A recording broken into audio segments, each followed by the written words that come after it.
Hello, weirdos. My name is thediceberollen. Welcome back to the horror of mental health. This is the 12th episode. We've made it past 10. What a shock. This is a fun little episode, or a series, if you will, within the podcast where my guest and I discuss a movie of their choosing.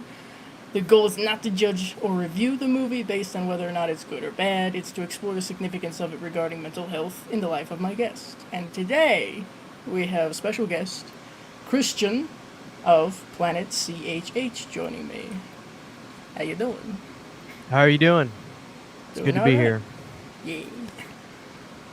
In case people don't know who you are somehow, why don't you kind of introduce yourself? Yeah, my name's Christian. Big horror fan, physical media fan. Um, there's a lot about me.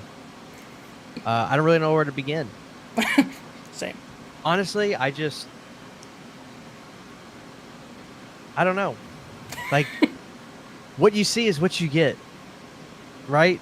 Like Yeah. that's how I am. I learned a long time ago that I can't. You I try to be a character on the internet, then eventually I was just like, I can't do it. Yeah. It's a lot easier to just come on here and be who I am. I love A Nightmare on Elm Street. I love Huey Lewis in the News. Uh, God, I can go in 1,000 different. I love Alice Cooper. I can go in 1,000 different places. But that's where I'll start it for now. Yes, we'll just give them a little taste, then they can go over and see everything. Yeah. All the details. That's good. I've been watching your stuff for a good while, actually. I like everything that you show off, like your room tours and stuff. Your collection is amazing, really. Thank you. Yeah. Especially the tall man bust I see there. That's great. Oh yeah. Oh yeah. That's awesome. All right. So, in case anybody doesn't know and wants to check out more of Christian's content, all the links, of course, will be in the description. Please check those out. I do want to mention, actually, that you also have an Etsy store where you sell horror-themed wax melts and Oh, candles. yes, thank you. YouneedAcandles.com. You can check us out there or on Etsy. It's the same thing, basically. If you buy off of the website, it essentially is pulling stock from the Etsy store. So you can go to either one. But yeah, we started that about 2 years ago. And me and my wife kept talking about doing it. Finally, it was like a just like do it or shut up moment. So we finally did it. And it's been great. And I'll say this. Nobody's stuff lasts longer than ours, and the presentation, you can't beat it. So guys, please check out You Need a Can. We still got some stock. We just had a big sale that we just had, which went really well. We sold all of our candles, sold all of our hatchet melts, got a few Maniac Cops left. But if you haven't tried us before, people, try us. I guarantee you will love us. Fast shipping, all that. So yeah, YouneedAcandles.com. Excellent, because I don't know about anybody else, but I'm a big. This will sound weird, but I'm a big scent person. I like Yeah. fragrances and stuff, so having that combined with horror is really cool to me. And you know what? Like, the reason I got into wax melts too was because I have this bad habit of lighting candles and walking away and like leaving the house. And my wife, she had enough of it. So she bought me a wax melter and like a pack one day. And I was like, what do I do with this? She goes, you turn it on and then you set a piece in the base. It melts and it does the same thing as a candle. And that way, if you leave the house, you have a light bulb on. You don't have a flame in the house. So we got it out of safety, and then I fell in love with it, and I was like, "Oh man, this is." I became obsessed with wax melts. So Yeah, no, they are a lot safer, theoretically. So that's good. I'm glad. Congrats to your wife for pointing that out. That's a good idea. yeah, I kind of do that myself, and I have to remind myself, you got a candle? Get back there. yep. Shit. Hello, everybody. Welcome. Hello, David. Hello, Big Rod. Robert. Hello. Hello, Tyler. And hello, Paul. Yes, that's that is the movie that was picked. So you picked The Return of the Living Dead. Oh yeah. But before we get into that, I do have to ask the probably at this point for a lot of people in the horror community, the kind of tired question, but still kind of amusing. How and when did you get into horror? So I didn't grow up a big horror fan. I wasn't anti-horror, and my parents didn't really shelter me from it or anything. I just it was not in my it wasn't a part of my life. I grew up in the late 90s, early 2000s, so for me it was just I was into a lot of the stuff that was popular at the time. I was into sports. I played baseball and soccer and uh big into video games. So like movies like I was and I would watch a lot of whatever I watched a lot of Nickelodeon. So like movies, I would see stuff, but I wasn't like a movie fanatic as a kid. I was just I was a normal kid that played video games, went to school, played sports with my friends, and all that. And then it wasn't until really after Hurricane Katrina happened in 2005, I moved out of New Orleans and kind of settled up here, and I started watching more movies because like I didn't have any friends. Like it was everything, my whole life was flipped upside down. Like it was almost like you woke up from a dream that was your life and you could never go back to it, right? So I was literally starting everything over. So I started watching movies, getting stuff like that. So I would creep into watching some horror stuff and things like that. And it wasn't until really, and I don't want to make it sound like I hadn't seen horror films because that's silly. Of course I had. But like when I got settled into where I'm at now, which is North Louisiana, I started making some friends that we would go to the theater and stuff because there wasn't much to do at all where I live. Still isn't that much. I mean, but I can drive 25 minutes to go to, do stuff. But so we had a movie theater come out in 2006. So we started going to movies and we saw Rob Zombie's Halloween. We saw My Bloody Valentine. So like in my high school years, I started going to the movie theater, and like at that time, the big horror remake thing was coming out. But I remember me and my friend Brady, we went and saw The Strangers, but I wasn't like a horror fan yet. Like I had a fun time going to the movies. So what happened was it was my junior or senior year of high school. It was 2008 or 9. And one time my brother was like, "Hey Christian, I got this Halloween thing with my girlfriend and all that, blah, blah, blah. I got to go to Spirit Halloween. I got to get like a costume or something." So we went to Spirit Halloween, and I had been before, of course. But what happened was, as I was in the store, I was just kind of looking around at everything, and I was just like immersed in the sounds and what I was seeing. And I remember they were playing Marilyn Manson over the speakers, and I was just like, I'd listened to Marilyn before, but I was like really just enjoying the music and looking at all the visual stuff I was seeing. And so I remember saying to myself, I was like, damn, like, of course I know who Freddy, Jason, I know who they are. You can't really be on planet Earth without really, especially in America, without really knowing who they are. But have I really sat down and watched these movies? I knew I saw Rob Zombie's Halloween movies because I saw both of those. It must have been 2009 because I do remember I saw the second one at that time, which might have been right around like the same week or so. So what ended up happening was I went home that night, and my mom used to work right next to a Blockbuster. So I said, "Mom, can you do me a favor? Can you rent a Nightmare on Elm Street for me? I want to start watching those. Then I want to do the Halloweens and Friday the 13th. She goes, "Yeah, no problem." She comes home the next day, and she said, "Hey, somebody was renting a Nightmare on Elm Street, so I brought you part 2. Is that fine?" I said, I guess I don't care." So that night, I watched a Nightmare on Elm Street Part 2 at like 9:30 at night by myself. Everybody's asleep. I know I had school the next day. I watched it. I had never seen like a movie like that like got into my bones so much. Like the scene where, and all the gay stuff about it like completely went over my head at the time. Cause it's so funny because that's all everybody talks about now. But when I first saw it, it was a scary fucking movie. And so the scene where like Jesse's in the bedroom and Freddy's like bursting out of him, like I was like just sitting up in my bed like watching it like this, scared the shit out of me. I watched it immediately again up until like 1 a.m. And so the next day I was like, "My mom, just bring that one back, get the next one. Bring that one back, get the next one." I plowed through all these movies from Blockbuster, and then I started buying them because I was so enamored with them. And that really kind of birthed my love for physical media, was that it all intertwined at the same time. So from that day forward, that was the day I became a horror fan, was 2009 when I watched Freddy's Revenge. And it's still to this day my favorite Nightmare on Elm Street movie. So that's really where it began, which throws people off because they always assume I would have been like a baby, like in love with horror movies. It just wasn't the case.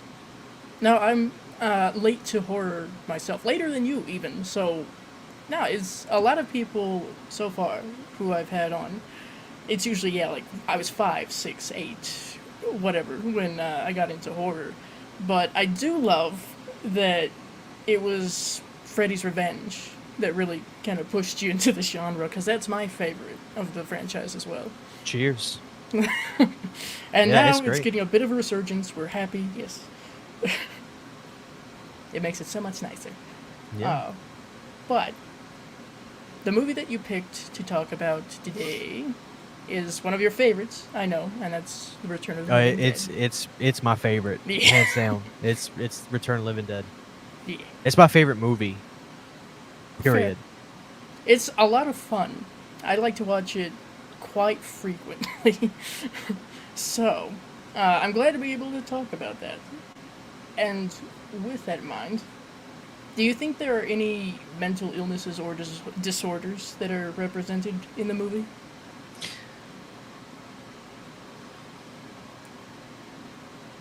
That's a good question. I don't know that I've really thought that deep about that. I mean, there's definitely an outcast element to the movie for sure.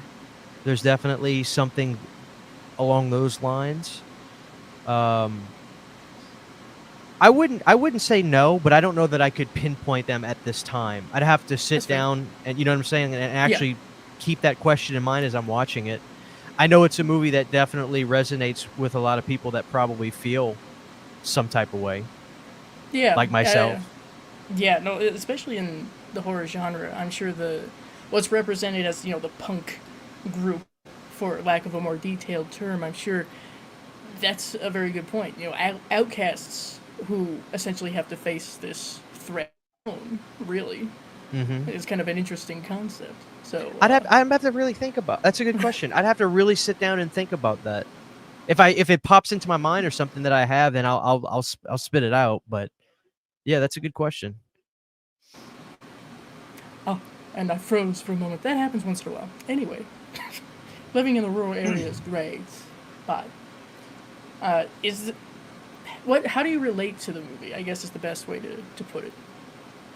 Well, I could get really deep into the minutia of this if you want me to, or I can give Sure. you a broad. I can give you like a kind of a basic answer. What do you want? I can give you Uh, both. yeah, you could give both if you want. Why not? All right, I'll go. I'll give you the deep answer. The reality is, this movie came to my life really at a very important time. So, I was in the throes of. Here's the thing about a lot of guys. I'll tell you this right now. I'm happily married. I've been married since 2017 and all that. This is something that doesn't get talked about a lot. No guy ever truly gets over their first love or the girl that they first think or whoever. Girl, guy, doesn't matter. Your first love, nobody ever truly, I think, ever gets fully over it. It's always like a little piece in you. And I was going through the throes of that first breakup that devastated me. I thought I was going to marry this girl, the whole 9 yards. It was a big thing.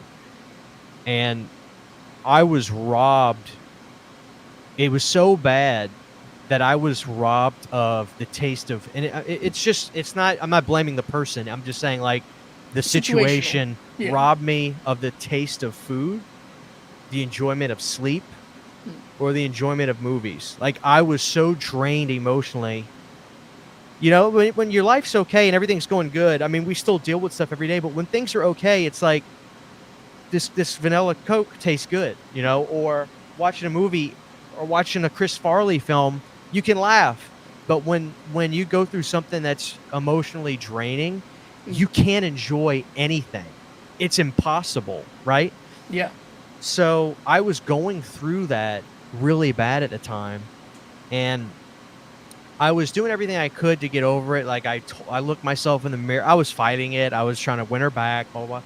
But I do remember eventually I looked myself in the mirror And I had to just say out loud to myself, "You have to move on." And I looked myself dead in the mirror because if that's the only way I could feel I could really accept it is tell myself that. And the reality was, the kind of guy I was and the kind of girl she was, we were at a point in our life where, her friend group, my friend group, our lifestyles, they truly just were different.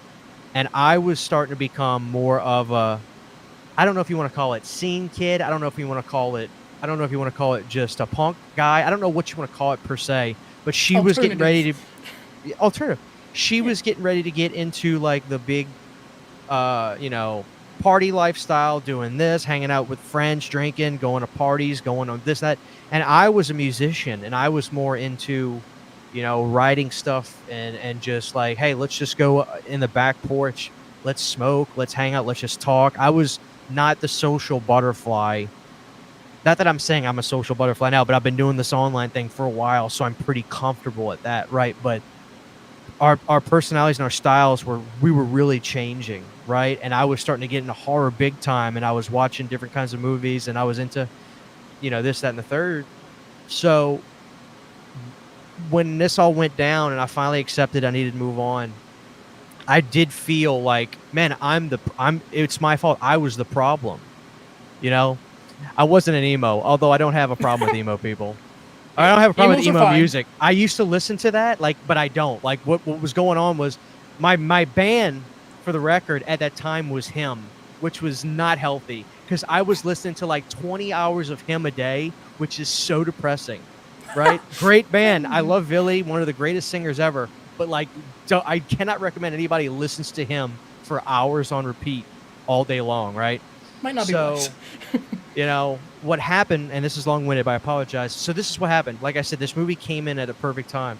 I was feeling so different, and like I was like this outcast that was like, well, I can't have girls like this anymore because, I'm not the type of guy. I'm not that type of normal guy that she's looking for. Well, and so I remember my brother had shown me this guy. His name was James Rolfe, and he was doing these funny, like, angry video game nerd videos and stuff like that, and I was getting into that. I was enjoying that. But I went to his website, and he was reviewing movies, so he reviewed Return of the Living Dead, okay? Mm-hmm. So I watched this review, and I was like, wow, this sounds like crazy. I gotta watch this. So I go, at that time, I had FYE, which actually lasted for quite a while, but I remember I got in my car. Me and my brother went down to the mall. I went to FYE. I'm looking for it. I find Return of the Living Dead, and I got it and watched it. And boom, like the first time I watched it, I did feel like wow, this movie. I metaphorically felt like I was a part of the movie. Like I was a part of the cast. I felt like, wow, like what I was going through, in some weird way, I felt connected to those characters and the way they were, and they were different. And in a weird way, it told me, it's like, Christian, you're gonna find your pack. You're gonna find your people. You're not. You're being who you are. You're being yourself now. And the fact is, you have to be somebody else to even want to be with this girl anymore. And that will make you more miserable.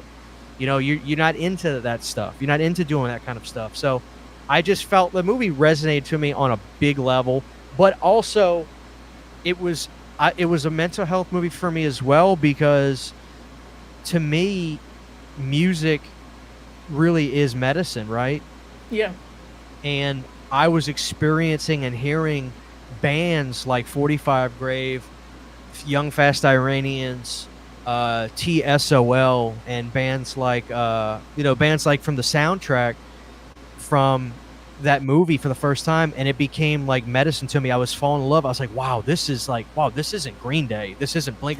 This is punk. This isn't even Ramones, really. Like, this is so gritty. This is so unpolished. Until this very day, I'm such a big TSOL fan because of that movie, right? So I absorbed that movie down to just the last drop. I absorbed all of it. I fell in love with the music, and I do remember the movie truly like boosting me. And I was like, dude, I'm gonna be okay. Like, it sounds a little silly, but I'll never forget that. And it's always like from that was like my favorite movie from the first time I saw it, and I've never changed. You can't go on the internet and hear me ever say my favorite movie of all time is not Return of the Living Dead. Like, it's been so important to me from that. And of course the movie is incredible, right? I always tell people you don't have to be a zombie fan to like that movie, because it's really, I mean, it's so energetic. There's everything about it is so unique and individualistic that you won't ever see anything like it. You just won't.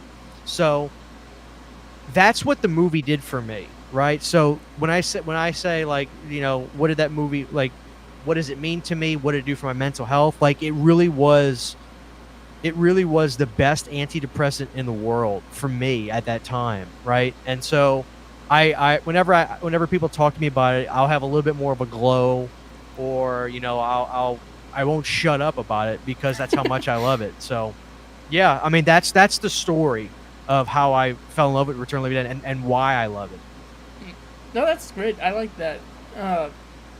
Anytime someone has such an important and strong link to a movie, I think it's great. And you talked about music, and I absolutely agree with that. Music has helped me a lot through some really shitty stuff. So movies, along with that, when you can combine it, I think that's fantastic. And yeah, it's always to me, when people tell me about what their favorite horror movie is specifically, I always try to like, when they tell me, I instantly start thinking, what's the soundtrack to that movie? Because to me, like, that is such a huge component, right? Because it's a double layered thing. It's like, you like the movie, but the sound of the movie is equally, to me, it's equally as important. And that's and people always say, oh, when they talk about Return of the Living Dead, they a lot of times say, oh, dude, that's not my favorite, but yeah, I can't even deny the soundtrack to that is great. I was like, well, yeah, how can your favorite horror movie not have a great soundtrack? How can it not have good audio? It's like, to me, that's like it's so tit for tat important that, yeah. So, which I understand what's why a lot of people's favorite movie is Halloween, you know, because I get it, but yeah, I mean, super important that the sound, the music, to me, is like probably in the top 2 or 3 qualities of a movie as to why I would fall in love with it. I'd agree with that. There's been movies that I've watched, horror movies, that I know they're trash. They're trash, but the soundtrack and the atmosphere, I'm like, I like this though. Of course, this is nice. Of course. Why else would you watch Hard Rock Zombies or Slaughterhouse Rock? You know? Yeah, Slaughterhouse Rock. I would. I kind of like Slaughterhouse Rock, to be honest with you. Yeah, no. If I had guilt, I would put it on my guilty watch list. But I don't have guilt, so I just say, yeah, I know it's bad, but it's fine. Yeah, great poster too. Yeah, very much. Let's see. Davey, let's be honest here, folks. The Return of the Living Dead is arguably the most punk rock horror film of all time. Probably. Tyler, yeah, glad I returned to it after so long. It's punk rock. It's fantastic. You see, a lot of people really like it, and I'm glad. Paul, Return of the Living Dead makes me want to be a punk rock fellow and a good punk rock, or punk person. I think that kind of goes hand in hand, really. Tyler, the effects are insane. I love how Freddy tormented him in that film, yeah. Not Return of, wow. Freddy, confusing things. Freddy's Revenge, there we go. Yeah, late to the horror club that we didn't grow up with, but hey, I don't think that makes anybody less of a horror fan. Of course not, no. No, I think you have a bit of a different perspective when it comes to horror that way. You're able to delve more into the movies and kind of absorb more, perhaps, than a child at the time would. Maybe. Big Rod, Razorblade Romance is fire. I need to listen to more of their stuff. Oh man, yeah. Just for Big Rod, my favorite record is actually Love Metal, but Razorblade is great. And I can't stand that they don't have the Sweet 666 Razorblade Romance mix on Spotify. They only have the previous records mix on there, because the Razorblade mix is way better. He'll know what I'm talking about, or she. I don't know who that is. Fair, yes. The gender ambiguous Big Rod. It's all right. Let's see. Yes, fourth drawer down, a nice metaphor. You will find your Linnea Quigley. Yes. Well, like I said, I'm happily married, but dude, it's so true. Guys never it could be that little, but it's always like in them. It is. I'm telling you. That was fair. That makes sense, I would think. It's a fitting. It's fitting for the episode that pulled you out of that darkness. Yeah. No, this is what this is all about.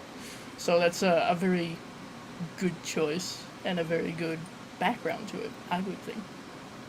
So, moving on. Let's see. I don't think it's outright displayed, shall we say, as far as like a mental illness aspect in the movie itself. But do you think that there's anything specifically depicted that you could think of off the top of your head? I know you said like an outcast angle. I really am still trying to think about that. I don't, you know. If anybody in the chat has any ideas, please throw them out. Yeah. I'm sure it's something. The more that I learn going through this whole little series within the podcast is there are aspects of horror movies that I wouldn't even think of that would relate to mental health. There's Boomer, who brought up Evil Dead 2 and how that kind of represents like anxiety, and I hadn't even thought of that before, but it does. It's really interesting. Sure. Yeah, I can see that. Absolutely. Yeah. I really am thinking. I'm not trying to dodge the question. No. You know? I'm jumping my guests with these questions. It's totally fine. So you mentioned your first time watching the movie and what that was like, and I think that's really, really cool. How that affected you in a positive way. Mm-hmm. Is there a scene or scenes that resonated with you most?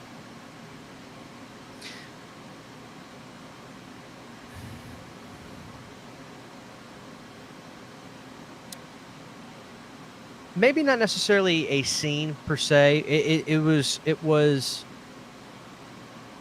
the group together. They fought, but you could tell that they knew that they needed each other and that they were all that they had. That I really liked. But I also really liked in the beginning how well James Karen and Tom Matthews got along. And it, in a weird way, I looked at that as like, your friends also don't have to look the way you do too, and you don't have to judge people based off of that, right? Because a lot of my friends, typically in my life, are always a little bit older than me.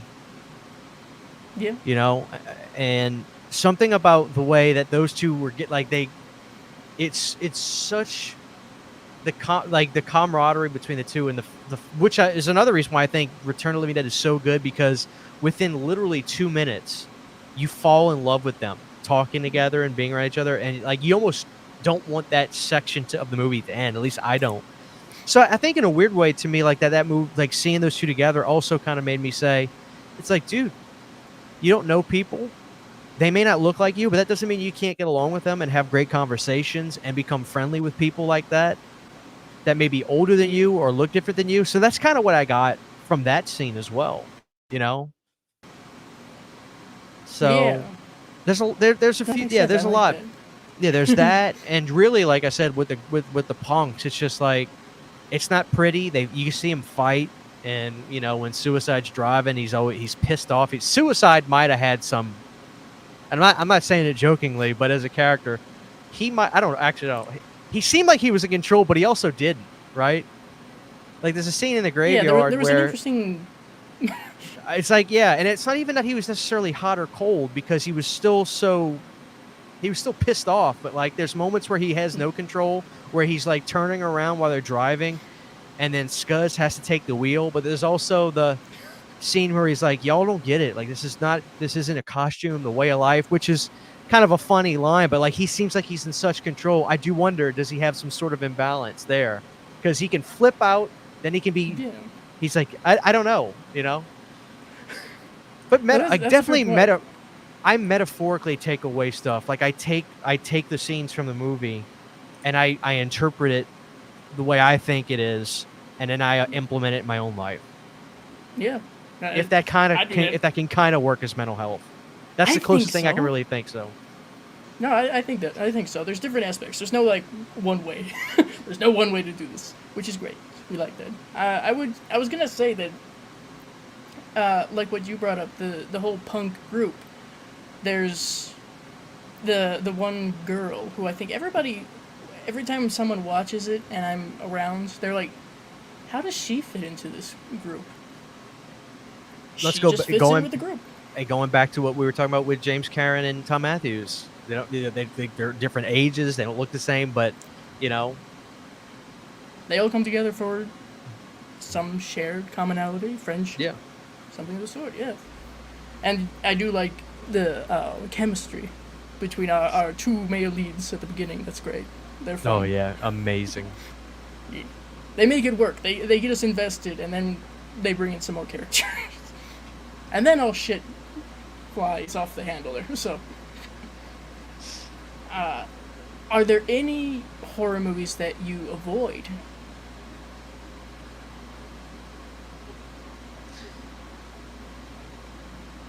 The answer is no. Okay, and I'm gonna say this though. I'm gonna say this. I don't mind watching. There, I need to watch this. Maybe you've seen this. There are movies that are so mentally and visually intense that people say, "Dude, I can't do it." Like there's a movie called Martyrs. I have a buddy that's begging me to see it. Have you seen Martyrs? I have not seen it, but I'm aware of certain pieces of it, and yeah, it's usually on the like extreme Stuff. list. Okay, stuff like that, or Necromantic 2. Like I've seen those, or Serbian film. I don't know if you've seen that, but I'm sure you've heard of it. Oh yeah. Okay, so I can watch those kinds of movies, but here's the catch. I have to be in a good place at that time mentally, because I don't mind taking the journey to watching a movie that's really disturbing visually, something that'll just fuck you up mentally, because I know I can come out of it and I'm back in my reality. But if I'm having a bad day, if I'm having a bad week, if something's going wrong, like I'm not feeling right, if I have a lot going on, if I'm down, I can't take those journeys, because I can't be low and go lower and then just come back up a little bit. I have to be feeling good. And I've talked about this before. Like I'm okay right now. Things can always be better, but I'm doing good. I'm trying to sleep better. I got really addicted to these damn melatonins, which I think they're supposed to be natural. Yeah. But I really have a dependency on them. But my problem Whoever is says melatonin isn't a drug was lying. Well, you know what it is? It's like I work 2 weeks days, 2 weeks nights. So by the time the second week is done with whatever it is, my body is finally gotten into that rhythm. So then at the end of that, I have to flip. And so I either have to force myself to stay awake at the end of the 2 weeks to be able to transition myself back to days, or if I'm going from days to nights, I have to just coffee, stay up all night. And then after a while, it's just like, I'm not tired because my body hasn't melatonin. Yeah. And like, I'm trying to wean myself off of that, which has been tough. And I've been moody. I've been having a lot of problems with that. Like, so I have issues with that, but I'm getting better. I'm trying to do different things. I got this little speaker that lights up, but it's subtle, right? It's not really bright light. It's got like a little low pink glow or an orange glow, or it can kind of change its color slowly, and then it'll play the sounds of a car driving at night or waves, and it's relaxing, and it helps bring my heart rate down a little bit, and I'll be able to sleep like that. So I'm trying to do that, which helps me go to sleep naturally. So I've been working on that. That's been a struggle for me with that. But again, my work schedule, I do wish I've been begging them to go like, hey, let's do a month of days and a month of nights, but not enough people like that. So we can't do it. But with that going on, it's like, no, I can't watch Martyrs right now until I'm I have to be sound, right? I don't know if people are the same. I don't know if you're the same, but like, Oh yeah. if somebody's gonna tell me, dude, let's watch Megan is Missing, which I don't know if you've seen that one, but I have it. that one's pretty bad. That's pretty bad. Yeah. It's really bad. But my point is, like, if my buddy was like, dude, let's watch that and let's talk about it or something, I'm like, dude, I can't right now. Like, I need to watch. I just need to watch Kitchen Nightmares for like 3 weeks right now. Like, let me just watch Kitchen Nightmares right now. I'm not in the mood to watch that. So that's how I am when it comes to what's my boundary, Yeah. right? I mean, so that's my answer. I was going to go somewhere else with that, but that's the best answer I can give to a question like that. No, that's fair. I think that's so far, and I kind of anticipated this when I was writing the question down, that a lot of people are going to say really extreme shit, the like severely depressing kind of stuff. That's maybe a no at all, or just a not unless I'm doing really well. And that's what I always tell people: don't watch this if you're not doing well. I watched like Mike Flanagan's The Haunting of Bly Manor and The Haunting of Hill House. I had to make sure I was good before I watched those, because they can be really depressing. Well, especially when they're talking about stuff too. Like, I don't know if that was either one of those. It was the one where, I don't want to spoil it if you haven't seen it. It was Midnight Mass. I don't know if you saw that. I won't talk about that, but they get into elements. I'm not going to say anything specific, don't worry. But they get into elements that truly make you think about death. But not necessarily in a morbid way, but really like, what happens when we die? And sometimes I can't deal with that. Right? I can't deal with it. Right? It's not a good day. Let's not do that. I'm still young enough to where I think I'm not ever going to die. Like, I'm 32. I'm not dying. Like, what are you talking about? So... But other times I'll explore that, which is also the bad thing about night shift. Let me tell you, when I'm on night shift, so when I'm working night shift, what I'll try to do is keep myself busy. I try to record 4, 5, 6 videos. Like right now I'm on day shift, but pretend I was on night shift. So let's say I wake up about right now, maybe 3 or 4 o'clock this evening. My wife will come home. We'll have dinner. We'll watch TV, do our thing. About 10:30, she goes to bed. I come out here. I try to start working. I try to start making videos, blah, blah, blah. But sometimes I have to wait. I have to export something or have to do this, and I can't film anything else. I'll sit there, and I'll just look up, and I'll say, oh, my God. Like, how tiny is this planet Earth in relation to space? What the hell is going on? What if the Earth stopped literally for just a split second? Is it true that we would all just, like, fly into the sky? Like, why is the ground not breaking underneath me? Like, what happens if the Earth starts to, like, I start having all these moments, and I gotta say, stop it. Yeah. You gotta kind of like mentally smack yourself, like, no. Oh man. I am a creature of the night, though. I do like night shift because it's weird, and I thought I was weird for this, but in reality, I'm actually not, because this is actually something I hear a lot. I'm not really good with crowds, but I'm a musician. I have a band. I play live, but for some weird reason, I feel I am. How do I put this? I feel like I'm protected because it's not something where I have to conversate with strangers. Have to talk about. Because I can do my thing, I can play, and then when I'm done, I can mingle if I want to. But like, it's funny with my band, they always joke. It was like, do you guys want to do this after the show? Blah blah. And it's funny. My guitar player's like, well, Christian's gonna be going the second we're done playing, and that's how I am. Like, I'm not I'm not good. I'm personable. If you come up to me, if you talk to me, I will treat you like gold. I will. I'll be very kind to you. But I'm not good at just talking to people that I don't know or forcing conversations. I'm really bad about that. My mom kind of gives me shit because, like, don't talk to me if I don't know you, or even if I know you. I'm okay with silence. I'm okay with sitting, and my wife is the same way. I'm okay with sitting down. We don't have to just be talking. If we're at a party or if we're at a get together with the family, if you're sitting next to me, we can sit there and just not say anything for a few minutes. You don't have to say, Man, it's weather, right? Like what? Not the I small hate. talk. I hate for something that's like, it's really an unhealthy pet peeve. But I hate small talk. I'm truly okay with silence. Silence does not bother me. I can sit next to you, and we can just sit at dinner and just kind of eat. And then when I have something to say, I'll say it. And that's the thing. I think sometimes people can take silence as like stuck upness or whatever. No, no, no. It's just like, I don't know. That's how I'm. Processing. That's, you know what I'm saying. Like, so that's my thing. Is like, I don't like having to talk to people or feeling the need to just talk to people. I'm not good at that, and I don't handle that well. So I don't go out of my way to just talk, which is ironic because I do this online. But I have something to say. You know what I'm saying? I have. If I come here, I'm saying something.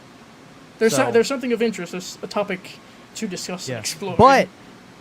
But I'll tell you this: huge crowds, it gets to a point to where it's so big that I can feel peace in my bubble, because I feel like it's so big I don't have to worry about catering, right? So when I go to Texas Frightmare, I just tell my wife, I was like, here, hold my hand, hold onto my back, we're moving. And I'll go through crowds and it doesn't bother me because I don't have the obligation, right, to have to mingle, have to talk about this. So as long as the crowd is big enough, I'm okay. But if it's a small, you get me around 15 people, 10 people, 7 people, I really just like implode badly. That makes sense. That makes sense. I wouldn't consider it social anxiety myself, but I do have some level of anxiety, and the concept, it's very random. I can't really predict too much of it. Like, I've gotten a lot better with live streams, because previously, when I was starting with live streams, it was anxiety right before. We've got to calm down, and once we're going, we're good. So right. That makes a lot of sense, I would think, to someone who is not accustomed to forms of anxiety with social interaction. I'm sure to them it's like, what? What do you mean? Absolutely. Yep. Like, I'm jealous of the people that can just own. If you walk into a room with 10 people and you can just own it, that's not me. No, how do you do that? That's amazing. What? That's a skill. That's a skill I do not possess. Yeah. No. We must learn certain things. Like I said, like with live streaming for me, we've learned, but we'll still have those interesting little occasions. Even with it's with people that I've known for years, I'm like, okay, so we need to like perform. It's not always easy, we'll say. So, once again, everybody, as you can see with the banner here, if you have any questions for Christian about the movie or anything within reason, then please feel free to voice them in the chat. We will get to those shortly. Kind of on a, I guess, somewhat related note, especially with mental health. Are there any comfort characters or characters that you relate to, horror or outside of horror? Great question.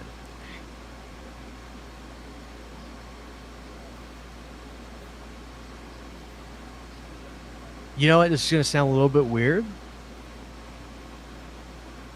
It can change as time goes on, where I feel I can relate to this character, this character. Yeah. After all this went down with this girl that I was telling you about earlier, I would watch movies like Elm Street 2, and I would look at Jesse, and I would really relate to him because he wasn't broadcasting what he was going through. He had his people, but he didn't broadcast what he was dealing with, and like that's how I operated too. I would put on the brave face when I would go out in public, and I would act like everything's fine. I would laugh with my other friends I had and stuff like that. But like when I would walk into the house, my Freddy was dealing with my internal pain every night and how much it was just sucking the life out of me. You know, so I related to that. And but my thing, and this may be a fault of mine, right? But I can take movie characters like that and I can metaphorically twist it to fit into my life. And so I did that with Jesse a lot. I would watch Elm Street 2 a lot, at that time. I would go back to it again and again and again and again. That's probably why I don't watch the Elm Street movies as much anymore, even though they're my favorite movies. Now I just try to keep them special, so when I do watch it, it's just like, man, I feel like I'm experiencing it for the first time again. But yeah, I would use Jesse as like a crutch, a lot. No, that's And fair. I think there's others. I think there's others I could think of, but that one for sure I remember was a big thing for me. Was watching Elm Street 2. Yeah. And I always liked Jesse's Jesse. Listen, I'm not the typical A Nightmare on Elm Street fan. Not that there's anything wrong with that, because I think they're all great films. Jesse is the greatest character to me from the series, right? Because first of all, he's the only one that I truly sense actual fear and pain from. I'm not a Heather Langenkamp guy, not against Heather. I'm not going to deny that she's not, whatever you want to call her, iconic and all that. But to me, the real icon is Mark Patton with Jesse. The fear and the when he screams, it's painful in part 2. Like, I truly feel it. He scares me as much as Freddy did in the movie because of how scared he was. And to me, it's like, there's no comparison to anybody in the series to me that touches Mark Patton. It's not close to me, right? Okay. So everything about Jesse, the character, Mark Patton's performance in that movie, to me, it's just undeniable.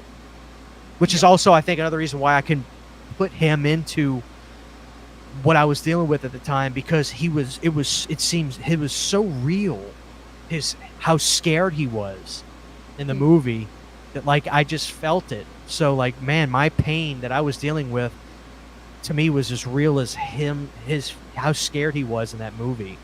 Just a testament to him. So yeah, applause for Mark Patton, please. Thank you. The greatest. I mean, I think part 2 is the absolute greatest. To hell with the rules either. Like, don't even talk to me about like, yeah, well, it's a great movie, it's just a shame. No, I don't even care about that. I mean, screw the rules. Well, and there wasn't no rules either. It was a second, exactly. Yeah. But when people talk about it in context either.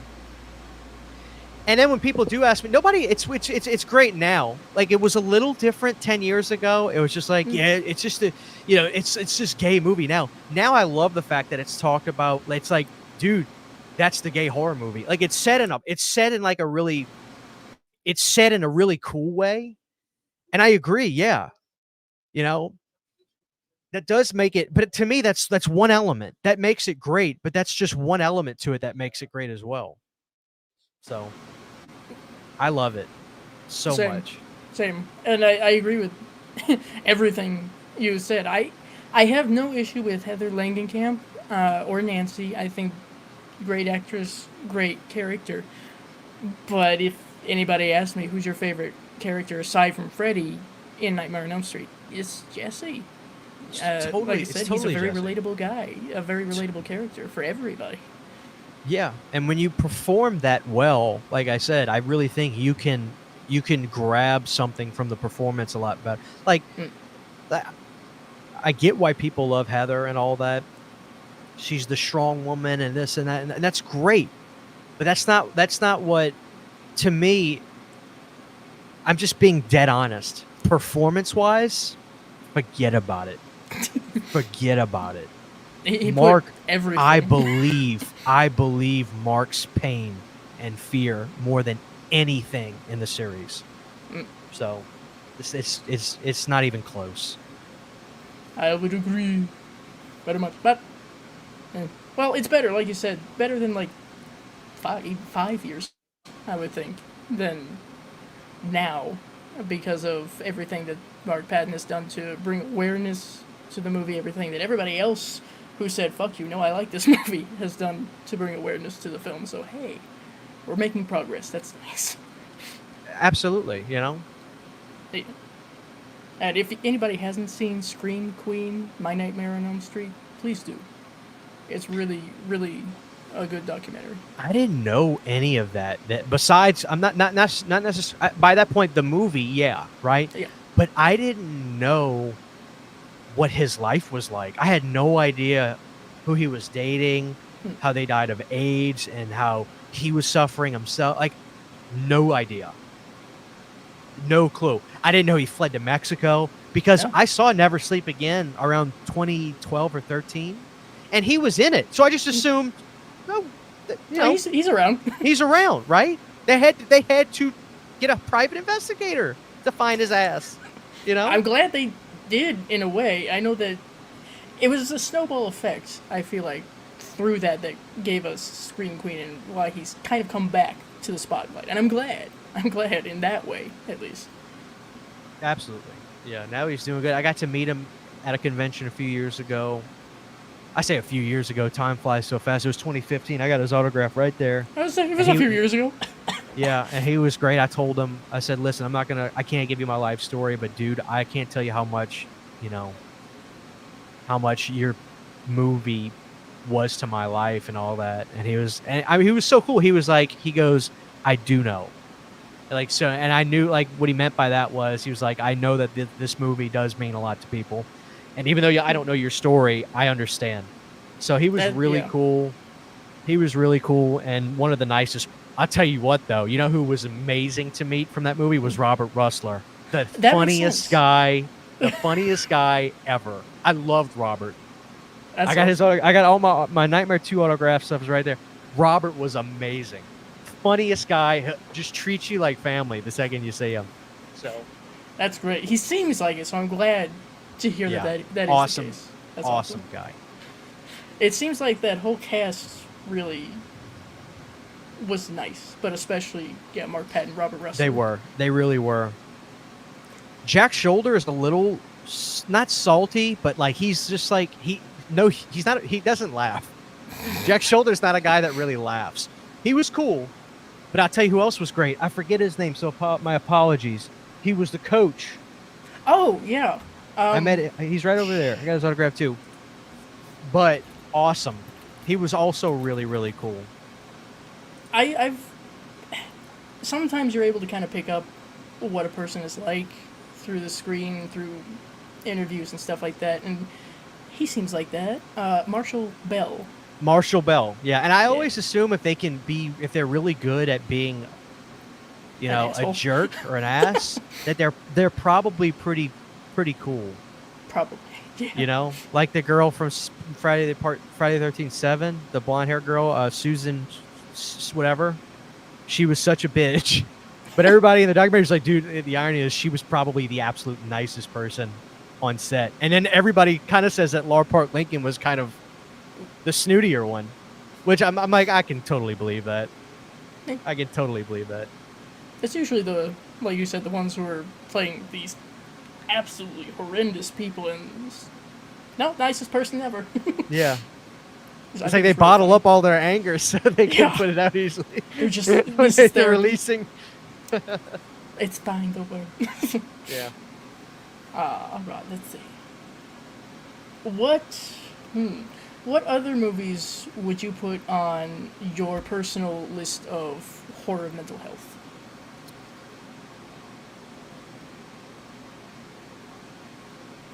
There's probably a few. I call it it's my comfort movie. Mm-hmm. Ironically, is Return of the Living Dead Part 2. Huh? Because have you seen that one? Yeah. Okay, so whether you like it or not, I don't know if you do or not, but I kind of like it. Yeah. What I love about it is its whimsical nature, its innocence, being through the eyes of, ironically, another guy named Jesse, the kid. I love the looks. It's so upbeat. And I'll tell you what's so important to me about that movie. It birthed my love for literally one of my favorite musicians on the planet. Nobody, maybe you'll be the person, literally nobody I talk to, besides one guy, has known him.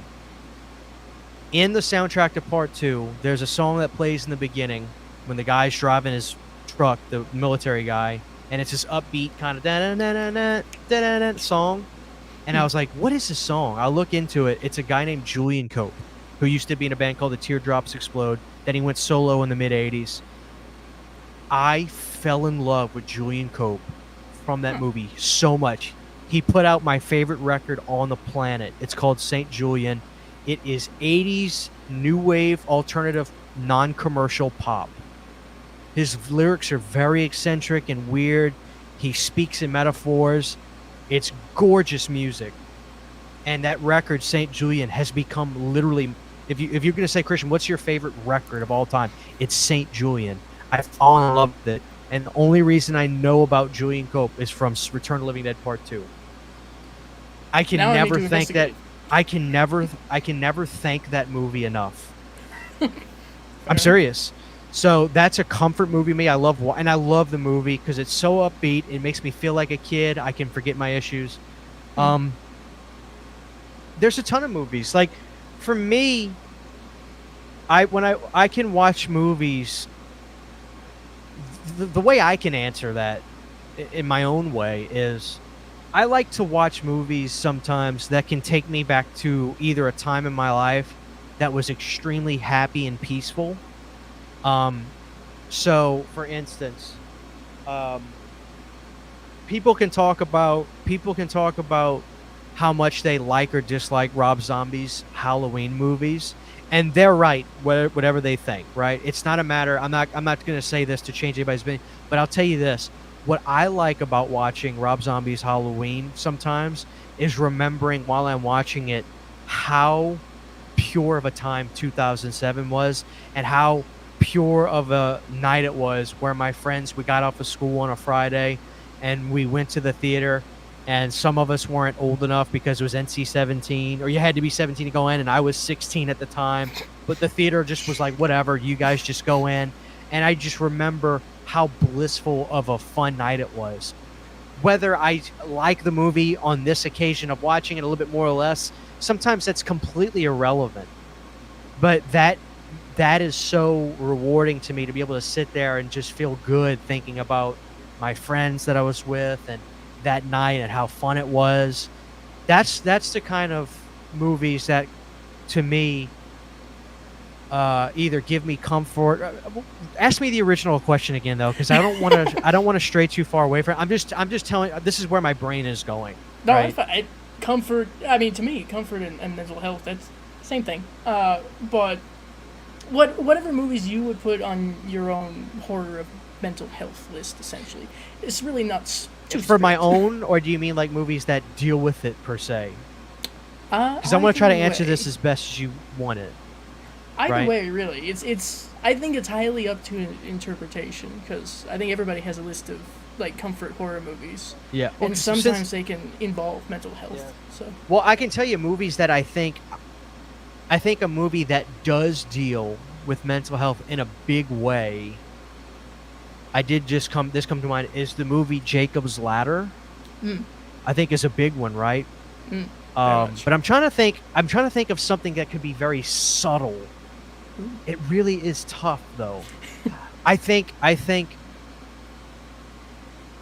my favorite. I'll say this: like my favorite director of all time is George Romero, and I do like how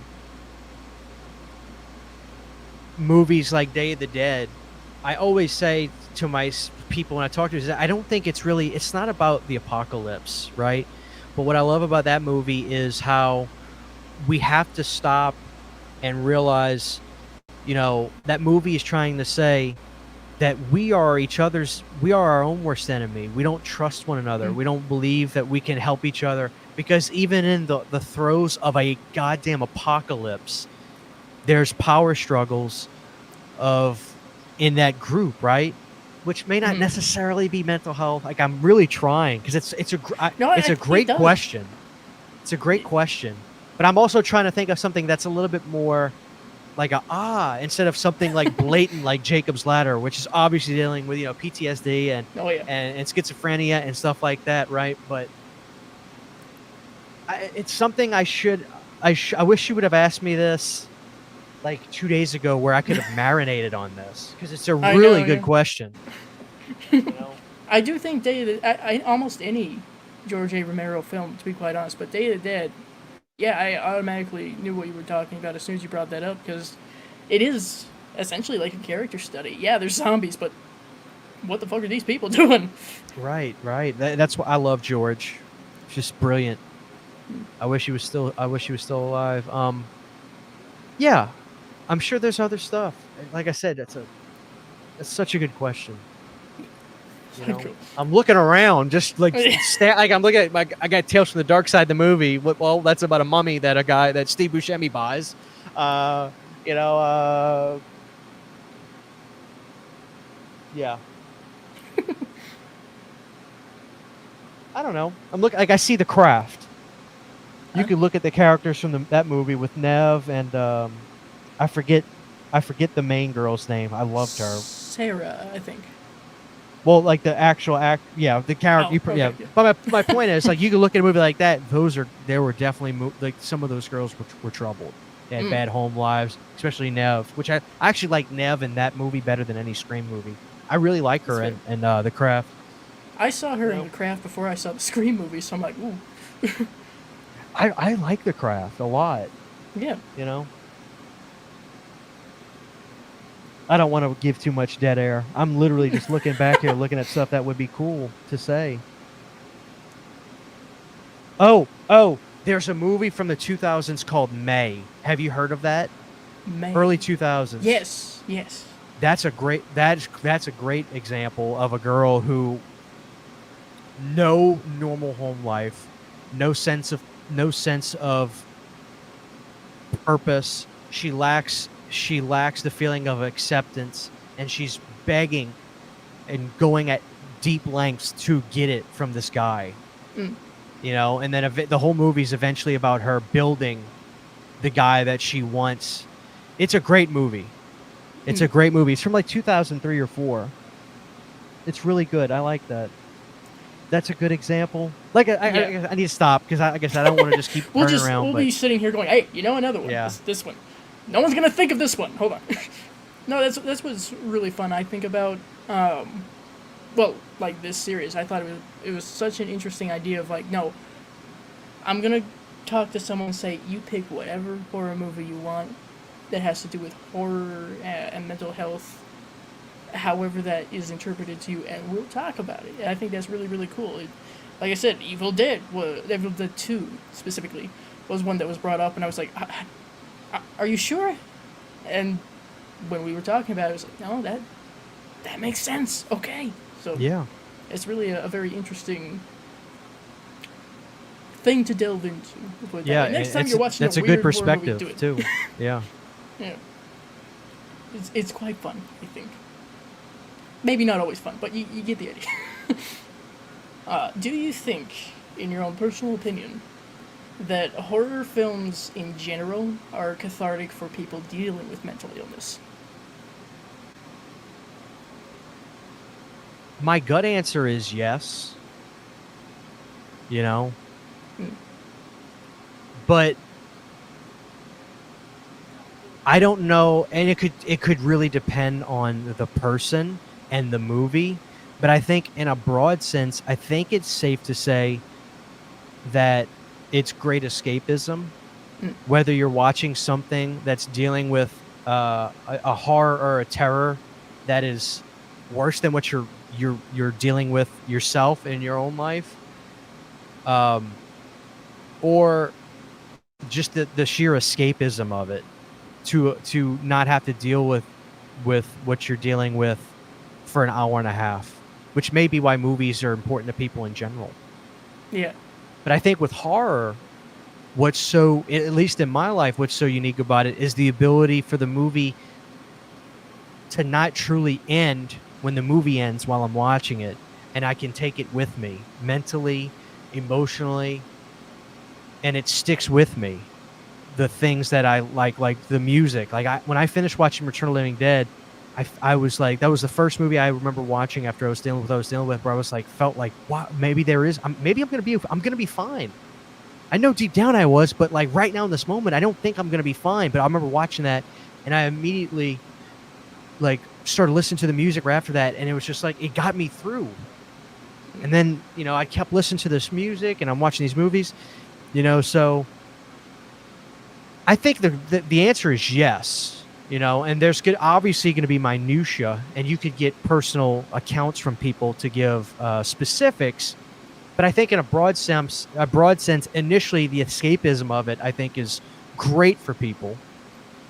Yeah. And then I think you can take positives from horror. Because with horror, it's such a multi-dimensional genre. Like comedy movies, they make you laugh, right? But with horror movies, somehow I have learned more about myself from watching horror movies than any other genre of movie. I mean, truly, I've learned a lot about who I am, what music I like, how I want to conduct myself through a lot of horror movies. And I think that really is why it's the best genre of movies. Period. No, there's like you said, there's a lot of. It's not just they're gonna scare you. No, it's more than that. There's these characters that people can relate to, much like you did with Jesse. There's scenarios, maybe like something that I'll do that I think is something that you had brought up. I don't think this is terribly uncommon, to be quite honest, because a lot of people I've heard do this, but you'll take these scenarios that characters have gone through and you'll kind of parse that into your own life, and you're like, okay, well, if they can get through this, I should be able to get through this. Exactly. Yeah. So, and in that sense, movies aren't fake; they're real. Something somewhere has to come from something that's actually happened, or that was actually an issue for somebody. Like Mark Patton through Jesse. I fully believe that he put everything that he was dealing with into that character, whether he was fully aware of it or not. I totally agree. Yeah, 1,000,000%. 1,000,000%. Wow. All right, everybody. It's just time for your questions and comments and whatnot. Tyler, horror, as it relates to mental health, it can be cathartic, and there's a sense of belonging, both to characters in the films and in the wonderful community that surrounds these films. Yeah. Absolutely. Hello, Bronson. Welcome. We are discussing mental health, horror films, The Return of the Living Dead, Freddy's Revenge. Fourth drawer down, we find out that Trash it has a fascination with death and dying. Could that be described as mental illness of some kind? That's a fair point. It could be, theoretically. She kind of takes it in, which again could go right back to mental health. She kind of takes it in this kind of kink fashion in a way. But I think that some people deal with macabre things through that on occasion. Yeah. I'd have to think about that one, because obviously I feel like it's done as a theme for the character in a fun way, not in kind like like I don't think Dan O'Bannon was purposely trying to say any. Obviously he's dead, so he can't answer this now. But like I don't think he was going for anything in that route. But I also think it's okay to be left up to interpretation from the viewer. So a fourth drawer down. I wonder what that's supposed to mean. But like, if they're taking that away from that with something, then more power to them. Yeah, it's I agree with that. I think as someone who writes and is hopefully at some point going to write at least one book, whatever I put onto that page, I'm 100% okay with and encourage whoever reads it to take it however they want. If that helps, especially, then great. Absolutely, yeah. Tyler, there's something about The Boys, whoops, as we whack the mic, there's something about The Boys that just makes me feel terrible. I had to stop watching that show. I've heard it's a bit, how do we put this, a little bit bleak, perhaps? I gotta watch. So, is Jensen Ackles in The Boys? I believe so, at least for a while. Okay, Soldier Boy? I am the biggest Supernatural fan on the planet, right? So I love Jensen Ackles. He's one of my favorite characters from a show ever. So people were telling me like, Christian, you need to see The Boys because you're ironically they're like, your boy's in it, meaning Your Jensen. boy. So Yeah. I need to watch that, and I've avoided not that Tyler did anything wrong, but I'm saying like I've avoided trying to hear because I don't know what it's about. I don't know what happens in it. So and here's the thing, I don't know if you know this about me. About a month or so ago, I said publicly I'm not watching trailers about anything anymore. Fair. I'm done. I'm done. Like I went into Long Lakes, not even knowing Micah Monroe was in it. All I knew was that Nick Cage was in it, and I went to that movie not knowing a damn thing, and it was the best experience ever. So I haven't watched the trailer to Alien, Romulus. I'm not watching the trailer to. The only time I watch trailers is when I'm in the movie theater, and I just have to sit there, and I'm not gonna go stand outside and wait for me to get done. Like I'm not that much of a baby about it, but like at the house, people say, Christian, what did you think about the new Terrifier 3 trailer? Terrifier 3 trailer. I said, I'm not watching it. I already know I'm going to see it. I don't need to be convinced to see more of it. I already know I'm going. I'm not going to watch the trailer. Like, why not? Why can't I just wait to see it for the first time? Whatever. I'm waiting. Like, if you watch a Blumhouse trailer, you're seeing the movie. Yeah, that's what they do. So, I'm sorry, I'm going off on a tangent. But my point is, I don't know anything about The Boys, except I've heard hints about how crazy it gets. That's all I know. No specifics. So I need to watch that. But I watch too many shows. Right now I'm watching The Bear. I don't know if you've seen that. It's good. It's really good. The guy from not Supernatural, Shameless is in it. Lip, the character. I don't know if you've seen Shameless. I love that show too, but it's good. It's a cooking show, but it's not about cooking. It's about life, dealing with a lot of yeah, really good show. No, I'm terrible. I'm terrible with TV shows. Usually when I jump onto a TV show, it's like, yeah, it ended 5 years ago. Well, you know what though? Like, I won't watch TV shows for like a year, and then like randomly I'll get obsessed with shows because I say to myself, "Oh goddamn! Like, this really is good. I see how these work." You fall in love with these people, and then you're waiting on bated breath to see what is about to happen to the situation. Like, you get addicted to it. I know I do. I get addicted to it. And then I'll burn myself out because I watch a bunch of, like right now, let me just add this one thing. I'll let you go. My friend was telling me, you have to watch Dexter. And I'm like, I got too much stuff to watch right now. She's like, no, you got to watch Dexter. It's the greatest show on earth. I'm like, fine, okay. So I bought Dexter. I bought the show on Blu-ray. And so I was just telling my wife, I was like, I don't even know if Dexter's a horror show. I think it's adjacent a little bit. Yeah. Kinda. It deals with like, I know he's like some kind of like super detective that finds serial killers or whatever. I don't know. I could be totally off. I don't know. Something like that. It's a little adjacent to it's adjacent to dark subject matter, right?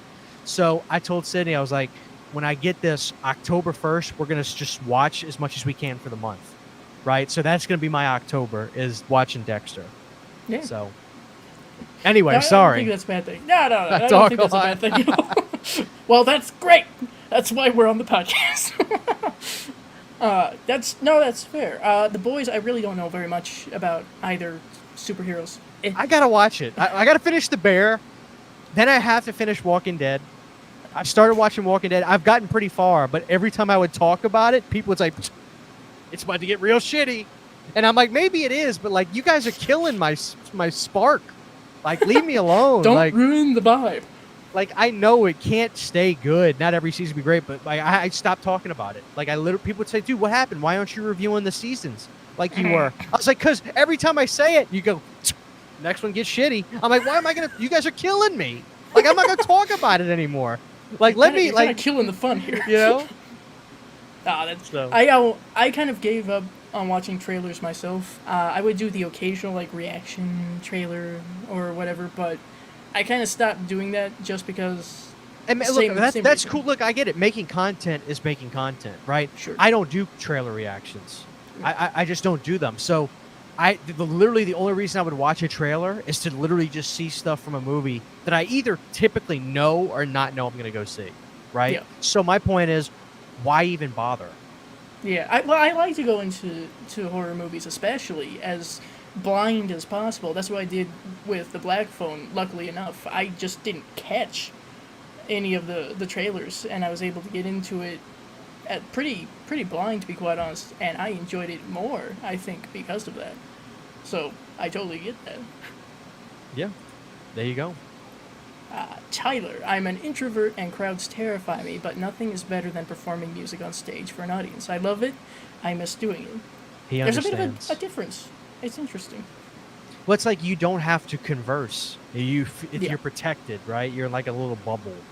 You know why you're there. They know why you're there. It's a mental thing, right? Yeah. Beyond the Grave Media, Elm Street 2 is the best, dude. Amen. Agree. I agree. Agree. No arguments here. Thank you. Tyler, May is a trip. Sounds right. I think you'd really like that movie. Yeah. No, I need to watch. I do need to watch. I really do. I have such a list. Tyler. Don't we all? Yeah. James Duvall, great in that, and SLC Punk, and Donnie Darko. Good enough. Hello, Sean. You've never seen the movie? My God, man. My God. You need to watch Return of the Living Dead. It's fun. Paul, Chris got it right about the unnecessary talk to random people. Like finding friends is hard for me since high school by my miscommunication, and being an autistic is difficult to socialize. Understood. That's fair. I think it's a little Absolutely. different for everybody for different reasons. And ironically, through that, you kind of socialize with the people who understand. Absolutely. And that's one cool thing about the internet, too. You know? Yeah. It makes it more open, I think, for a lot of people. You're already kind of expressing, here's what I like. Oh, you like that too? Cool. Let's be friends. Jamie Hart. Yes, the David Lynch philosophy. It means whatever it means to you. Have you had her on here for this? Jamie, not yet, but You should. You've She'd be been fantastic. you've She'd been be recommended. fantastic Jamie, for brace this. yourself. I love David Lynch. My wife got me into David Lynch, and I'm just so happy that there were rumors about him being in really bad health and that he was done making movies. I don't think he said he wasn't retiring. But he can't really he has emphysema or something, but he said other than that he's healthy. But I love David, and somebody actually just says, I don't know if David Lynch knows what his work means. I think he knows what it means to him, but I think the real brilliance of David Lynch is that he doesn't say it publicly. I think that's where the true genius lies, in my opinion. Fair enough. Yeah. No, he's a very interesting character. I like to see what I can get from what he makes, what he says. Jamie, took me a decade to finally watch Breaking Bad. You've got one up on me. That's okay. I mean, the thing about Breaking Bad was the show didn't really, from what I remember, because I didn't watch it when it started in 2008 and then it ended in around 13, right? So I just remember the craze of the show actually only happening in a pop culture sense around the last season or two. Like before that, I'd never heard the term Breaking Bad. It wasn't really until like the last second to last season or last season that all of a sudden it started becoming like super popular. Yeah. I mean, around 2010 and 11, and that's another thing. Around that time, too, all that existed was The Walking Dead. I mean, like, it was so huge. I'll never forget. It was 2011. I was at the dentist, and my hygienist, she was, like, talking about The Walking Dead the whole fucking time. Like, this was a mother of 3 or 4, like normal looking woman that you would have think probably just watched, I hate to stereotype, but I mean, let's be real. She looked like she probably watched, the Housewives of Beverly, whatever they're called, like just that kind of thing, right? She would not shut up about The Walking Dead. Like the whole time. It blew my mind where I said, oh my God, like I can't believe how big a zombie show is right now. So it was wild. So my thing is, Breaking Bad, nobody in my world, my sphere of pop culture, was talking about Breaking Bad literally until like the last season. Then I started hearing about how incredible the show was, and then I watched it maybe a year or so later, start to finish. I waited for the show to end. Fair. Yeah, I know. I haven't even started. So, Oh, I will say this.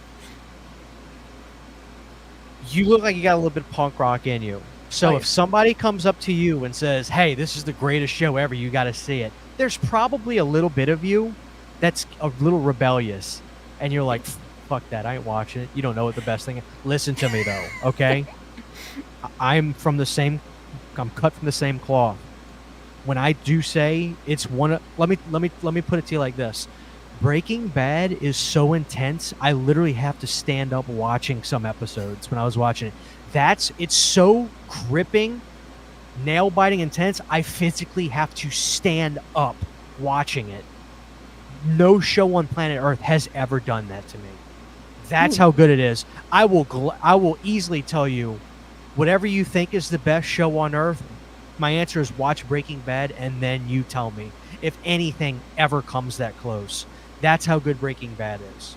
And I am the person that hates it when people say, "Dude, you have to listen. It's the best show ever. You don't understand." I roll my eyes to the back of my fucking head when people say that. But that's how good Breaking Bad is, that I have to swallow my own words and tell you it's that good. I have to I have to stand up watching it. That's how intense it gets. Fair enough. I've heard that it's fucking insane on a number of different levels. That's I will one way have to to watch describe it. I will have to watch. With such high praise and recommendation, I will have to. But it really, it also goes into real problems of how nobody can afford to fucking take care of themselves when they're sick. Like, it goes into, like, they're not afraid to talk about that stuff in that show either. And that's another, like, I'm telling you, kicks my ass watching it. We must dive into this sometime soon. Yes. Jamie, I love Return of the Living Dead. It's funny, gory, and hilarious. It was awesome in the theater too. I can imagine. That probably was quite fun. Paul, please stop giving Chris the information about The Walking Dead. Give him some space to breathe. Yeah. I didn't do anything. No. He's talking about, like, the people that's why I literally said I'm not talking about the show anymore. I'm on YouTube. I'm not going to talk about it. And then when people finally like, "Dude, what happened? You stopped reviewing the seasons." I said, "Because you guys kept telling me it's going to suck. Like, mentally, that's talking about mental. You guys are killing me. Like, leave me alone." Like, so I just Stop it. It's look, I'm putting my opinion. I'm not hating on the audience. I'm putting my opinion out there, so they're giving it back to me. So how do I solve it when I'm getting depressed when they keep telling me I'm enjoying? I'm so jovial. I'm like, holy shit, man! Season 3 of The Walking Dead, that was amazing. When they got to the jail and they're hovering, and all of a sudden, blah blah blah. Like, man, this was great. Oh, that's the end of the road, brother. 4 sucks. I'm like, man. Thanks I gotta for shut up killing the about mood. it. I've got to shut up about it. Yeah, unfortunately, there are some people who will do that. There's a lot of people that'll do that. Yeah. Stop being buzzkills, man. Damn. Jamie, Christian, the stone wall looks super cool, man. Love it. Thank you very much. I appreciate it. It was cheap too, Jamie. That cost me $35 to do. Interesting. Give us a nice little, like, rustic kind of punk vibe. I like it. Breaking Bad is my second favorite TV show of all time. I know what her first is. Oh. It's Twin Peaks. Okay. It's fair. There's a guy who works at the store that I go to quite frequently, and he always, like, compliments me on my shirts. I have so many graphic horror shirts, and I have a Twin Peaks one for their 50th anniversary, I believe, if I'm getting that correct. 20, I don't know. It came out in 1990. Yeah, okay, so not 50. Their anniversary, we'll say. And he spotted that and was like, "Have you seen that?" I'm like, "I'm gonna get into it soon." And he's always like, "Have you seen it?" I'm not gonna spoil it. Let me just tell you this. The debut episode of Twin Peaks is probably not probably, is in fact the greatest, most gripping episode of TV I think you'll ever see in your life. I will say that. But here's the thing about Twin Peaks. I talked to people like Jamie, for instance, that were experiencing the show. I was a baby, right? Yeah. That show truly changed culture forever. People Yep. people didn't look at what TV shows were before that could be that gripping and intense before. Like Mm. that show really changed the world. And I can say that because I've listened to enough people that have experienced it, and now that I've watched the show, can say, oh no, I can see how it did. But really, when you watch it, because you're seeing something that seems so vintage and has that nostalgic kind of cool feel of a lot of the stuff you like probably enjoy from that era with the late 80s and early, because it's 1990 aesthetically, it's very 80s, right? It's not like when 1990 happened, people stopped perming their hair and cutting it a certain way and dressing it. It's like, so it's got that feel, but it's so gripping and scary. The first episode, it's like, holy shit, I can't imagine what this did to people when they were watching this on television. Yeah, Just insane. Then they had insane. to wait. Had to wait for the next episode. But see, I like that today. I do, because you can marinate with something and you can think about it, and then you're ready to see it. That's why, like, when I watch shows that kind of come out or I keep up with, like, it's like, man, I have to wait, but man, I know what I'm doing Monday night at 7. I know what I'm doing. So yeah, no, it does have such a tremendous impact on pop culture and society.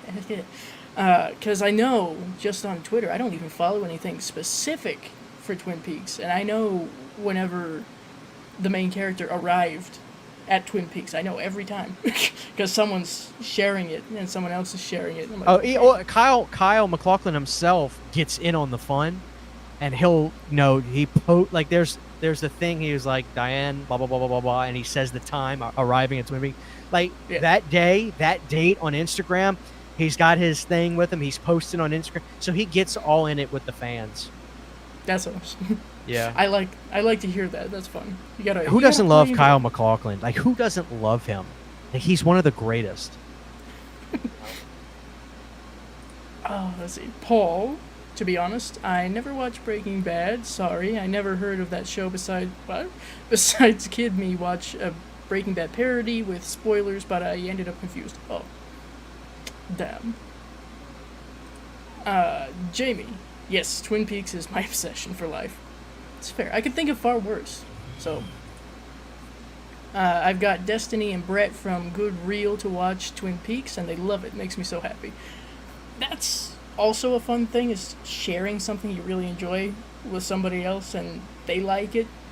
That's real fun. There's no better feeling in the world than recommending something to somebody that you love, and then you see they genuinely love it. Oh man, that's amazing. Yeah. Which is probably why I love doing YouTube. Yeah. Is when that happens. There've been a couple of times where I've found something really odd or obscure, and someone not that long ago, I think, actually in all caps in my comments was like, finally, I found this movie. I've been looking for it for years, and I found your review, and now I know what it's called. I'm like, cool. Great. Yep. Thank you. All right, if anybody has any more questions, you can feel free to leave them in the chat. We will be wrapping up here shortly.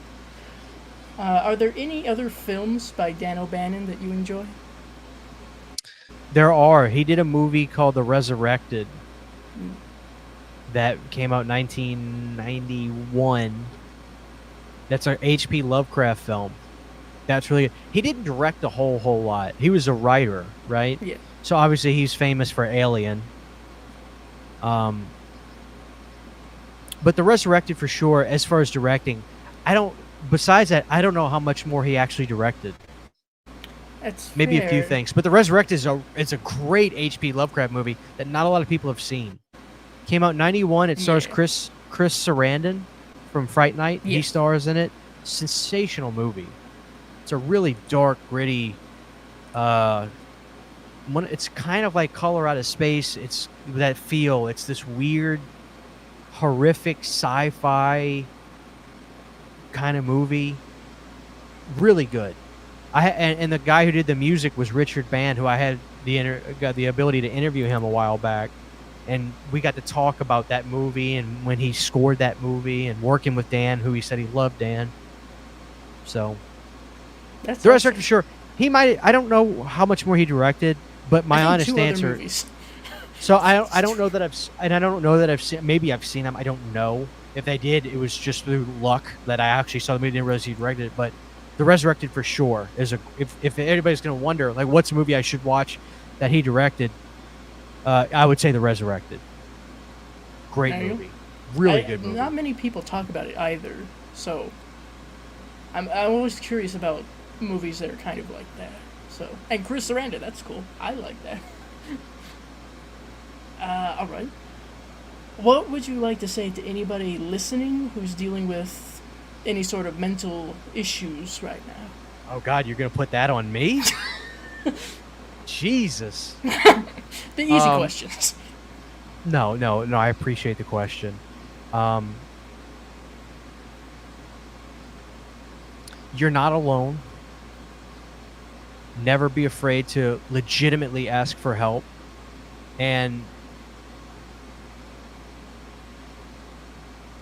this is going to sound kind of weird, but it's true. Just because you see me online for 10, 15 minutes a day, whether you watch something and I seem fine, know that I swear I'm just like the person on the other side of the camera that may be watching. I go through the same issues you go through, or a lot of them, maybe not all of them. And I'm human just like you. Don't ever think for a second YouTubers or people that review movies, everything's just gravy and my life is great. No, I go through the same things. I have the same issues. I have the same mental problems that I deal with that a lot of people do. Not feeling like you're good enough, not really ever being happy with yourself, whether the way you look physically or anything like that. So know that I'm like you, okay? And that's the other thing. It's just you're not going through it alone, right? We're all that's the beauty of what this whole thing is. You know, technology as a whole, I'm a fairly positive person. I think technology as a whole is a lot more positive than negative. You're always going to have jackasses that want to make you as miserable as them. So they're going to say mean things and do this. But the reality is there's a lot of us that, man, we're looking to find people that are like us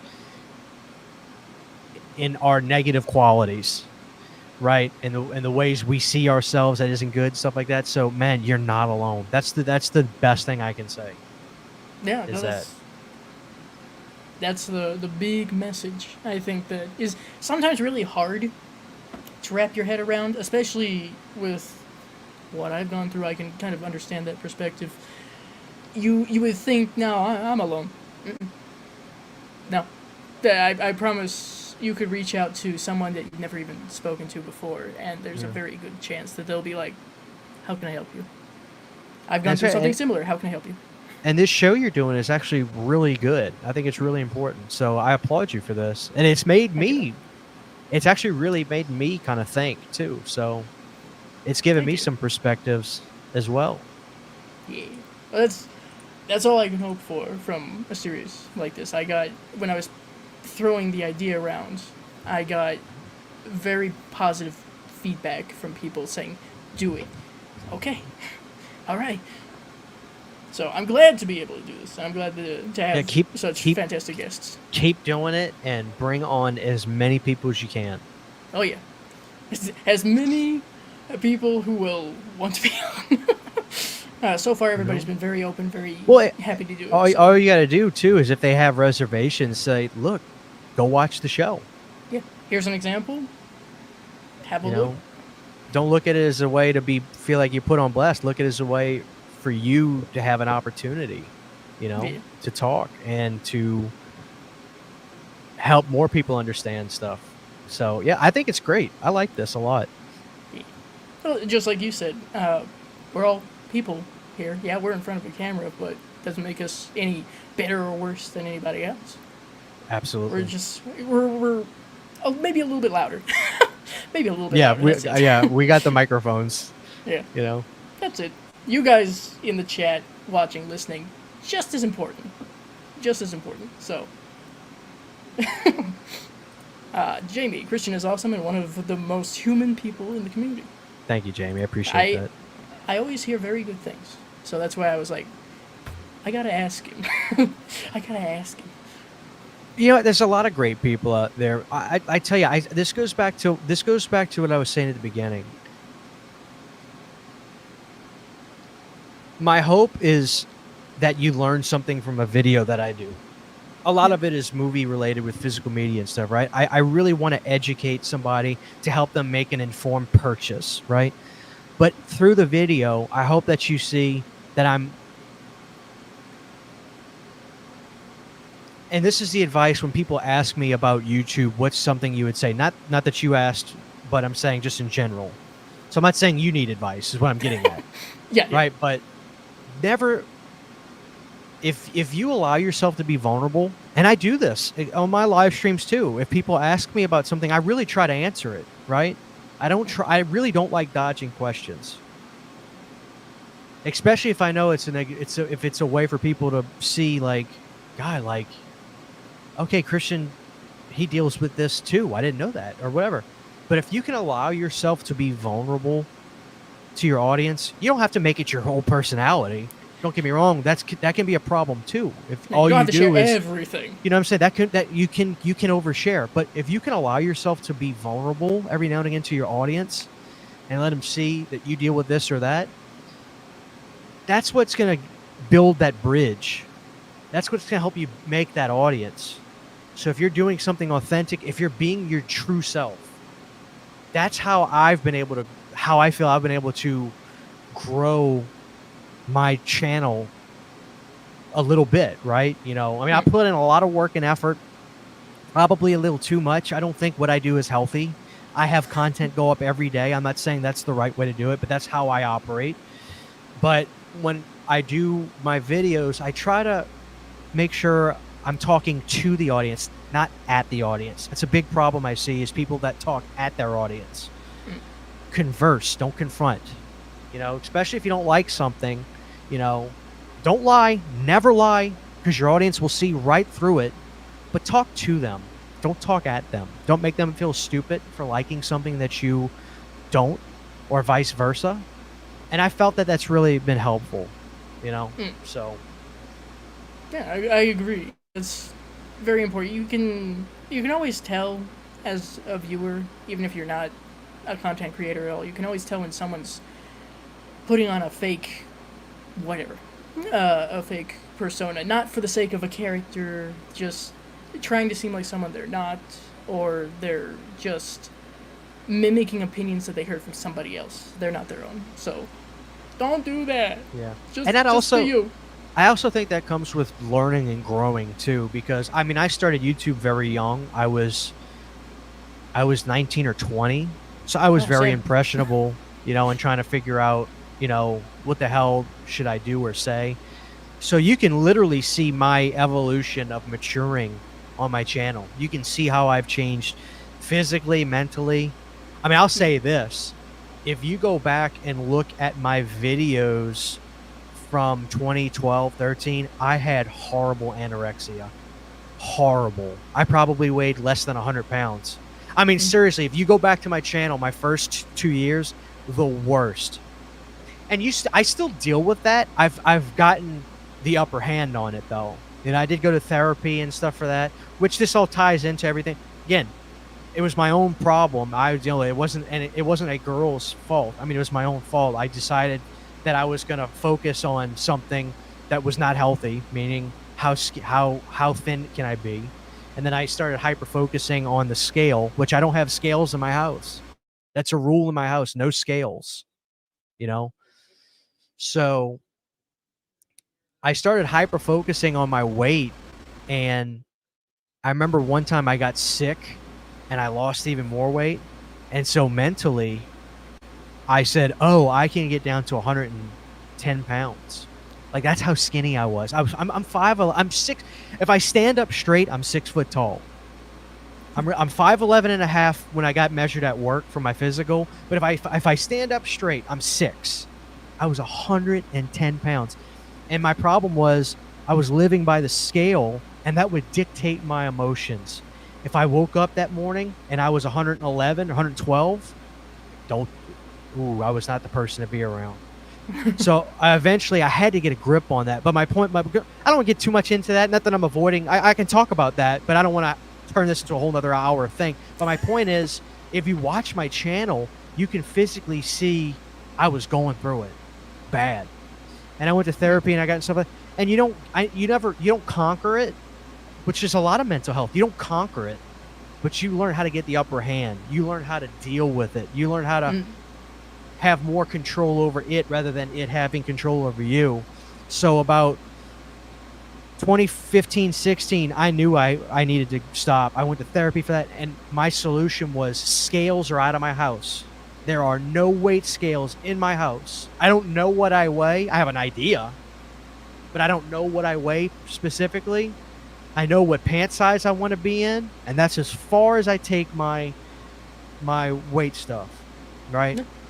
So, like, yeah, but my point is you can see how I matured and grew on the channel since I started at that age, which I don't go back and watch it, but I also don't delete it either, because if people see that, I've had people send me videos of me from 2013. They're like, Christian, what was, dude, you look like shit here. What was? And I was like, well, if you want to know the truth, this is what I was going. And they don't mean it. They don't mean it in a harsh way. My point is, but I'll tell them. I'll say, listen, you understand, this is what I was going through at that point in my life. And they're like, oh my God, wow. And I said, you can see how I have changed as the years went on. I got a grip on it, So yeah, that's why I don't delete my old stuff, because I do keep it up as a reminder of where I came from. Because some days you don't feel like you grow. You don't feel that change is incremental, right? So I think it's good to have those reminders. I don't purposely go back every day and say, man, I need to see how shitty I looked back then. But, I ramble. I'm sorry, I ramble a lot. And then I don't finish my point because I lose it. But I suspect I have ADHD. I get it. Yeah. But yeah. No, I think that's a very good thing. I kind of in a similar way. I started about like 1920 as well. And yeah, there's this whole progression that people can see. There were times, you talk about weight, there were times where due to a physical illness, I was not where I should have been. And it was scary, especially looking back now. I'm like, holy shit, how did I even lift my head? What? But I think it's a good thing for people to be able to see, because that way they can see if they're in a similar place. They can see, you got better. I can do that. So that's absolutely equally important. So. Amen. Lots of support, bless. Jamie, I'm mental and an open book. So yeah, let's do it. Same. Jamie, my email, my business email is in my about section, the Gmail. Please do reach out to me, because I don't know your information. But if you want to come on, please do reach out. If that's an issue, I can connect you to. Yeah, either way. That would be awesome. Absolutely. Canadian Crypt, CHH, is such a stand-up dude. Found so many sick flicks over the years because of him. Thank you, pal. Awesome. I appreciate that. Steve George, if I had to say anything about the relationship of Return of the Living Dead to mental health, is that it is the embodiment of gallows humor. Interesting. It is horrifying and hilarious at the same time. Yeah, it's this mix of oblique paradoxic kind of thing and humor. It's very interesting. And Jamie agrees. That's it. Mr. Tommy Gunn, bro's going balls out for that freestyle world record. Hey, why not? Alright, so, as we are wrapping up here, if there's anything else anybody would like to say, now is the time. But, is there anything that you would like to plug over on your channel that you got going on? I mean, yeah, if this is your first time seeing me, I'd love for you to just give me a shot at Planet CHH on my YouTube. I'm not really one that likes talking about this too much, but I've already said this to myself. If I can get to 30K before Halloween, I think that would be like the coolest thing ever. So if you haven't, please just give me a shot. Just see if you like it. But also my small business, which is You Need a Candles. Please follow our Instagram at You Need a Candles. We're actually about to do a cool giveaway right now with some posters and movies. We do a lot of giveaways, especially when we sell stuff. We have a giveaway we have to pick. We're actually picking tonight. Somebody's going to win a 50th anniversary Texas Chainsaw Massacre poster that bought a candle from our last sale. So we're going to pick the winner for that tonight. But we're also about to do a giveaway in conjunction with MVD with a poster and 2 free Blu-rays. So go like the Instagram page, because it's going to be as simple as liking the page, dropping 2 people's names, that sort of thing. So follow us there. You Need a Candles, and I guarantee you, if you try us, you won't regret it. You'll get longer lasting scents. You'll get cooler scents tied to your favorite movies.